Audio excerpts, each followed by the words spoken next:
All of you good morning. बच्चों, अब आपका जो हम ऑब्जेक्टिव क्वेश्चन जो आज लेकर के आए हैं वो प्रोबेबिलिटी से है। हम इससे पहले भी आपको कुछ ऑब्जेक्टिव क्वेश्चन दिए थे और हम आज भी दे रहे हैं, और इतना ही ऑब्जेक्टिव क्वेश्चन को आपको देखना है और इसी प्रकार का ही ऑब्जेक्टिव क्वेश्चन आपके सामने परीक्षा हॉल में जब आप बैठिएगा तो आएगा। आप ये निश्चित अपना दिमाग पर सेटअप कर लीजिए कि जितना ऑब्जेक्टिव क्वेश्चन हम आपको बता रहे हैं इसी ऑब्जेक्टिव क्वेश्चन के अनुसार, चाहे वो डिजिट को बदल कर के या फिर वो कुछ भी यानी अंक का हेराफेरी करके आपको ही प्रश्न पूछेंगे, लेकिन यही ऑब्जेक्टिव क्वेश्चन रहेगा। आप जब एग्जामिनेशन हॉल में बैठिएगा तो आप खुद देख लीजिएगा कि ये कितना प्रतिशत सत्य है। तो हम चलते हैं आज अगला प्रश्न की ओर, आपके साथ ऑब्जेक्टिव प्रायिकता का लेकर के। तो सबसे पहला प्रश्न है, यदि एक पासे को 18 बार फेंका जाए तो कितने बार 2 आने की प्रायिकता है। कहता है एक पासे को क्या किया जाए, कितने बार फेंका जाए, 18 बार फेंका जाए तो कितने बार 2 आने की प्रायिकता है। तो सबसे पहला बात है कि पासे को जब हम फेंकेंगे तो जब हम एक पासे को फेंकेंगे तो उसमें 2 आने की प्रायिकता कितना होगा। सबसे पहला, अगर हम पासे की एक फेंक में 2 अंक आने की प्रायिकता कितना होगा। पासे में कितने फलक होते हैं, 6 फलक होते हैं, तो कितने 1 से लेकर के 6 तक उस पर अंकित रहता है। तो उसमें 2 आने की जो प्रायिकता होगा, यदि एक पासे को 18 बार फेंका जाए तो कितने बार 2 आने की प्रायिकता है। तो 2 आने की प्रायिकता कितने बार हो जाएगा, तो एक बार फेंका जाएगा तो कितना होगा, 1/6 होगा। एक बार फेंका जाएगा तो 1/6 होगा, और जब 18 बार फेंका जाएगा तो कितना होगा, 1/6 जोड़ 1/6 जोड़ 1/6। इस प्रकार से हमको कितने बार जोड़ना है, 18 बार 1/6 जोड़ 1/6 जोड़ 1/6 हम जोड़ेंगे। और जब 18 बार 1/6 जोड़ 1/6 को जोड़ लेंगे तो कितना हो जाएगा, यहाँ सबका एलसीएम यानी 1/6 जोड़ 1/6 जोड़ कितना 1/, यानी हम यहाँ तक कितने बार लिखेंगे, 18 बार तक लिखेंगे। और जब 18 बार हम लिख लेंगे तो इसका हम देखेंगे कि कुल प्रायिकता कितना होगा। यानी जब 1/6 1/6 1/6 जब हम 18 बार लिख लेंगे और सबका जब एलसीएम निकालेंगे तो यहाँ 6 हो जाएगा। और जब हम सब ऊपर वाले 1 को जोड़ेंगे तो यहाँ कितना हो जाएगा, 18 हो जाएगा। और जब हम इसको काटेंगे तो 3 होगा। इसका राइट आंसर कितना हो जाएगा, 3 हो जाएगा। कितना हो जाएगा इसका राइट आंसर, 3 हो जाएगा। हो गया। अब हम अगले प्रश्न की ओर चलते हैं। क्या है, 52 पत्तों की गड्डी में से 52 पत्तों की गड्डी में से 2 पत्ते निकल गए। 52 पत्तों की गड्डी में से कितने पत्ते निकल गए, 2 पत्ते निकल गए। तो निकाले गए पत्ते 2 इक्के होंगे, इसकी क्या संभावना है। यानी आपको यहाँ प्रायिकता नहीं मांग रहा है, यहाँ कहता है इसकी क्या संभावना है। तो सबसे पहले, ताश की गड्डी में कितने पत्ते होते हैं, 52 पत्ते होते हैं। वो कितने समूह में बटे होते हैं, तो 4 समूह में बटे होते हैं।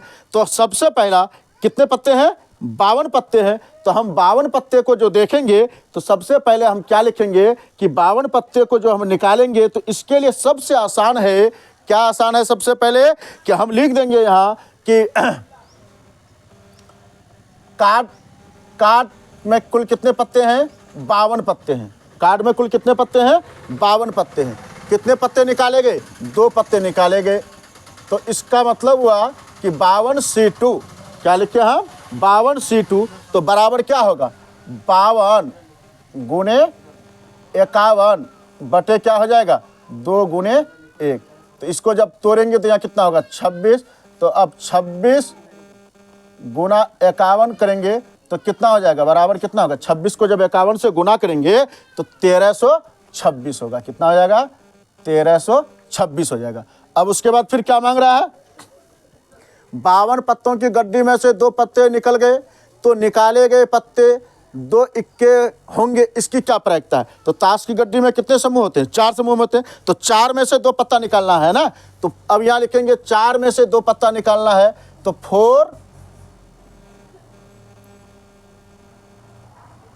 4C2 बराबर 4 क्या है, वर्ग है, और कितने 2 पत्ते निकलेगा, 4 में से जब C2 निकलेगा तो क्या हो जाएगा, 4 C2 हो जाएगा। तो 4 C2 में से उसका जो हम निकालेंगे तो क्या हो जाएगा, 4 गुने 3 बटे 2 गुने 1, 2 दूनी 4 बराबर 3 दूनी 6। तो इनका जो प्रायिकता, इनकी जो संभावना होगी, प्रायिकता नहीं मांग रहा है, इनकी जो संभावना होगी तो हम लिखेंगे कि 2 इक्का होने की संभावना। तो 2 इक्का होने की संभावना कितना, 6 बटे 1326। कहता है कि 6 बटे कितना हो जाएगा, 1326। जब हम इसको भागा देंगे तो 6 एकन 6 और यहाँ 1 बटे कितना हो जाएगा, 221। यानी इसकी संभावना कितनी हो जाएगी, 1 बटे 221 हो जाएगी। अब हम आगे चलते हैं। 3 सिक्के को उछाले जाते हैं। कितने सिक्के को उछाले जाते हैं, 3 सिक्के को उछाले जाते हैं। तो कम से कम 1 चित आने की क्या प्रायिकता है, कितने चित आने की क्या प्रायिकता है, 1 चित। तो 3 सिक्के को जब हम उछालेंगे तो इसमें कुल परिणाम कितने होंगे, 8 होंगे। कुल परिणाम कितने होंगे, 8 होंगे। और 1 चित आने की संख्या कितनी होगी, यानी 1 चित आने की जो कुल घटनाएं हैं वो होंगे 7। 1 चित आने की कुल घटनाएं 7 होंगे। और 3 सिक्के को जब हम उछालेंगे तो उनकी कुल घटनाएं कितनी होगी, 8 होगी। इसलिए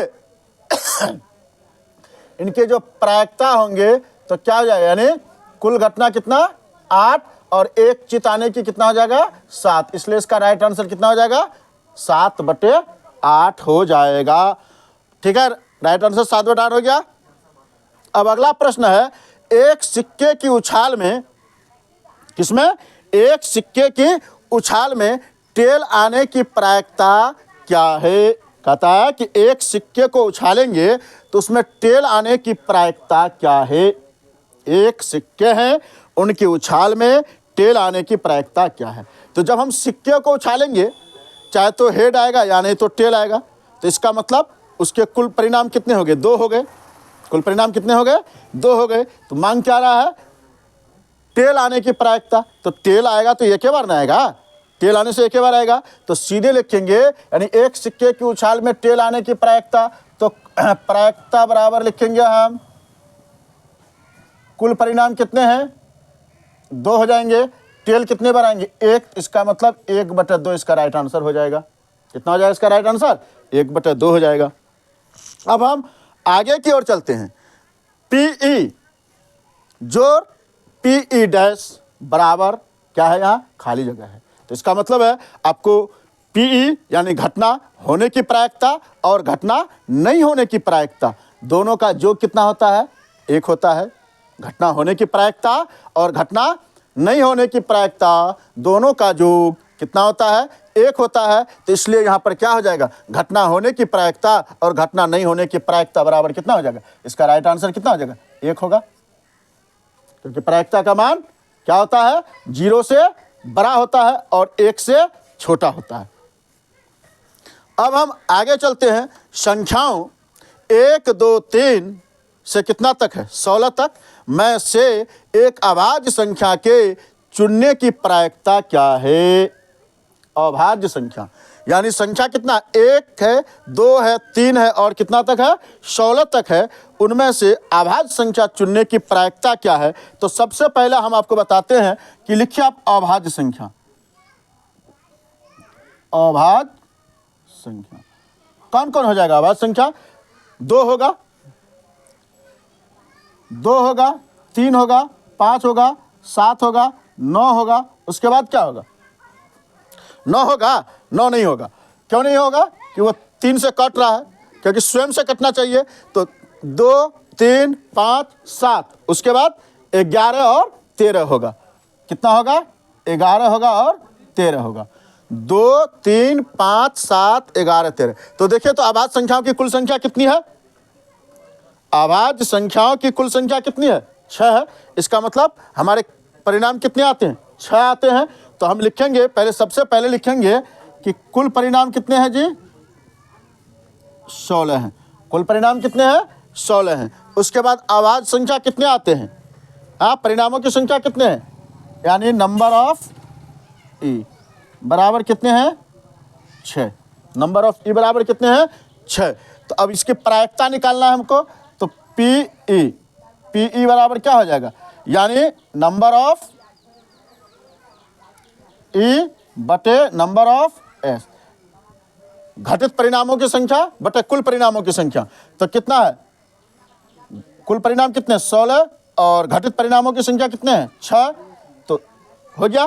तो अब क्या होगा, इसको काट देना हमको, 6 बटे 16 है, यानी तो 3 दूनी 6, 8 दूनी 16 बराबर 3 बटे 8 इसका राइट आंसर हो जाएगा। हो गया। अब है एक थैले में 9 काले एवं 12 सफेद गेंद है। कहता है कि थैले में कुल कितने गेंद हैं, 9 काले और 12 सफेद गेंद है, और एक गेंद यादृच्छा निकाली गई, तो काली गेंद के आने की प्रायिकता क्या है। सबसे पहले लिखिए काली गेंद कितना, यानी ब्लैक 9 है, सफ़ेद कितने हैं, सफ़ेद को W से व्यक्त कर दीजिए वाइट, यानी 12 है, तो टोटल कितने हो जाएंगे, यानी 9 जोड़ 12 बराबर कितने हो जाएंगे, यानी कुल गेंद कितने हो गए 21 हो गए, कुल कितने हो गए 21 हो गए, यानी कुल परिणाम 21 हो, यानी 21 गेंद है। तो एक गेंद यादृच्छा निकाली गई है, उनमें से एक गेंद यादृच्छा निकाली जाती है, तो निकाली गई गेंद काले आने की प्रायिकता क्या है। तो इसमें देखिए तो काला कौन कितना है 9 है, काला कितना है 9 है, तो हम यहाँ लिखेंगे प्रायिकता किसकी, काले गेंद की, तो कुल गेंद कितने हैं 21 और उनमें से काला कितना है 9, हो गया। तो अब इसको 9 बटे 21 हो गया, चाहे आंसर आप 9 बटे 21 भी लिख सकते हैं, या उसको अगर आप तोड़ेंगे तो 3 तिया 9 7 तिया 21 बराबर 3 बटे 7, इसका राइट आंसर कितना हो जाएगा 3 बटे 7 हो जाएगा। ठीक है, हम यहीं तक आप लोगों को ये प्रश्न रखते हैं। Take, thank you.